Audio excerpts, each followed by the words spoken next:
Umalingaw-ngaw ang putok ng baril sa operasyon ng Calabarzon Regional Drug Enforcement Unit na sakay ng van na ito sa Calamba, Laguna.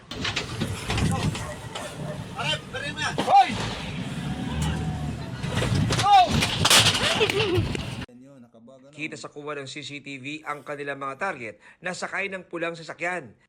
Maya-maya, nagtakbuhan ang ilan sa kanila, habang ang iba nagpaputok ng baril.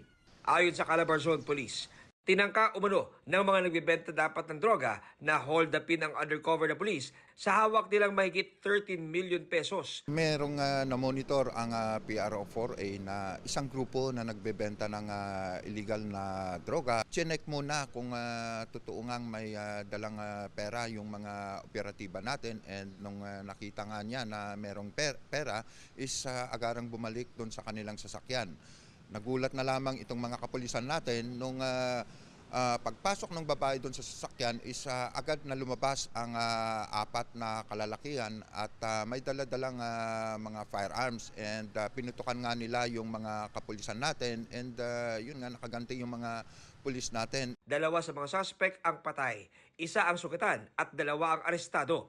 Isa sa mga naresto, tumatayo umanong leader ng criminal group. Itong babae ang leader ng grupong ito, despite the fact na doon nga sa investigation natin is lumalabas, isa siyang civil engineer, yung babae na nahuli. Wala pa siyang pahayag. Sa Pasay City, naging tensyonado ang paghuli sa isang lalaking suspect sa carnapping. Oktubre noong nakaraang taon pa tinutugis si alias Darwin. Ang modus raw nito, magrenta ng sasakyan, pagkatapos ay itatakbo na at di na ibabalik. Ang gagawin po niyan, sa pagkakaalam po natin, no, pwedeng piyasahin na po niya yan, or kundi man ibenta sa ibang tao. Nasa likod to ng malaking sindikato.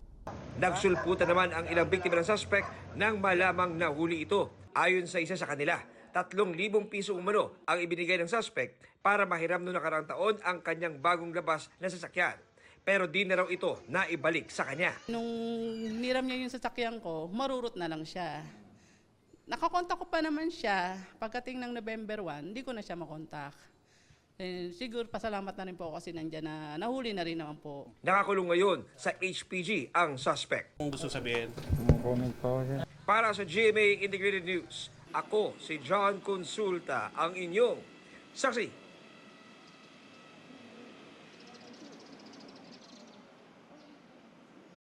Mga kapuso, maging una sa saksi. Mag-subscribe sa GMA Integrated News sa YouTube para sa iba't ibang balita.